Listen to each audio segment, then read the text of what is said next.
We're going to take you to Diepkloof Forensic Pathology Services. This is where families of the Johannesburg fire victims have been urged to visit and identify remains of their loved ones from. Now, Hasina Gori has been monitoring developments there. For more, let's cross to her.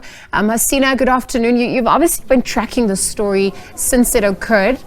We're looking at families coming out to identify their bodies, issues with fingerprints. Also coming to the fore. Perhaps you could bring us the latest on your end. I know there's also rituals and traditions that need to be adhered to for some of those who have passed away.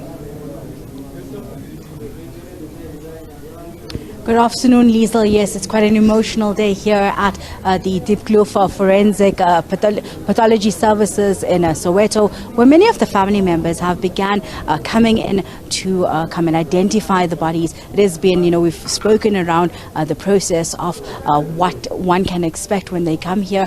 The bodies have been burnt, many of them. We spoke with, some of the pathology, workers here off the record that explained to us that they have never seen such levels of burn and charred bodies as they've seen in this specific incident that took place. I'm going to ask Shlomo to give you a sense. We're now inside the pathology services for the first time. This is the back end of the building where many of the family members have been allowed entry into the space. They have been given counseling by the different services. These specific families, however, are those that are hoping that today their loved ones' remains, their mortal remains, will be handed over to them for that final burial and rituals to take place. Many of them, yesterday when we had spoken to them, had been at the Hellbrow, mortuary, hoping to find their loved ones, then coming back here. Today, many of them had gone to the Malawian embassy that opened up. We told the ambassador is also expected to come here, and what we've got confirmation for is that for at least 10 of these deceased of that 76 that they may be released today to these families for them to give them their burials. There are many of them, or those that are here right now, of Muslim faith and have Islamic rites that need to be done. It dictates that within at least 72 hours. So those that can be identified, we're told by the pathology services that those that can be identified by the families, by their features, and have not been burnt too far and too badly that they need DNA, that if the documentations are present and they do have all that documentations, that they will be allowed to do that.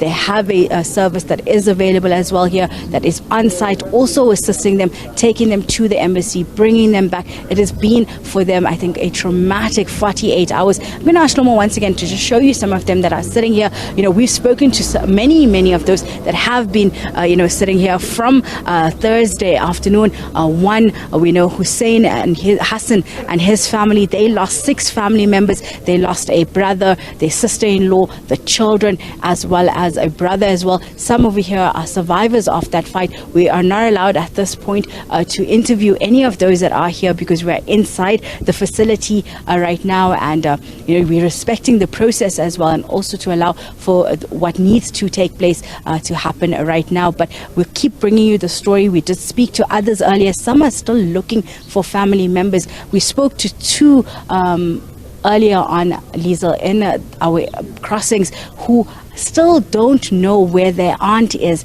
that they have gone to the hospitals searching for her. They're here, looking to see. They've come to the list. She's not on the list. They're hoping that their last resort will be that the DNA would match, but right now they're still told me that they will be going to 3 other hospitals in hope of finding her.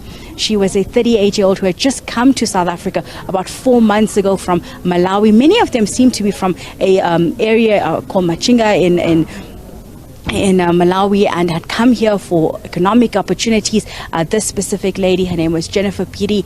She has 5 children that she had left behind. Her husband was actually en route to South Africa when he found out that his wife had passed in the building. They're unsure how the family members traveled almost 400 kilometers from Limpopo, from Makado, to come and find their body. The other family member as well, coming from the Free State as well, to come and search for their loved loved ones. We've spoken to many others throughout the week.